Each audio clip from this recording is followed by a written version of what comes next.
after we get through this period of trial in which they bring their charges, they come to what's the sentencing phase of the trial. And the sentencing phase could be anything from a fine to maybe imprisonment to death.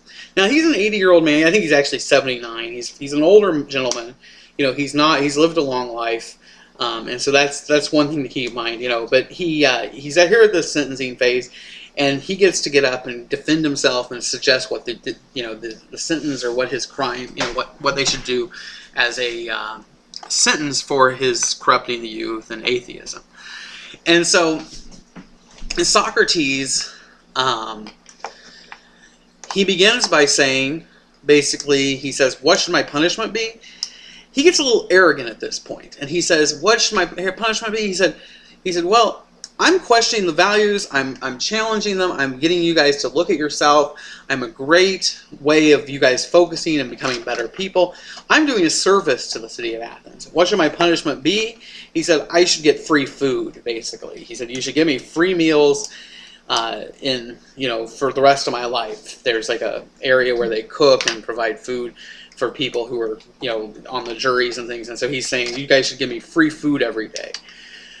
But he says, well, in barring that, he says, actually, you could charge me a fine. He said, I know some people, they can get me the money. Plato's family's rich. You know, he doesn't mention them, but, you know, I can get together the money, he basically says.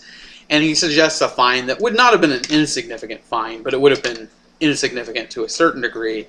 But it would have been probably like, you know, modern age times. I mean, 50,000, 30,000. You know, I mean, it would have been a significant amount of money, but it wouldn't be I mean, it'd be like asking Bill Gates, you know, will you pay for your best friend $50,000 for his court fees, you know, so he can continue. And they go, okay, sure. You know, I mean, so you kind of have to think about it in that regard. It's a lot of money, but it's not a lot of money for the people he hangs out with. So he basically makes that suggestion. Well, in the process, he's kind of been a little bit arrogant, and he's saying, should I be put to death? Well, no. So the jury goes out, and apparently he's offended some of the people and his arrogance, and they come back with a verdict that's actually like 310, 320 to 180, 180. So what they found is that some of the people who didn't think he was guilty in the first place are now suggesting that he should be put to death.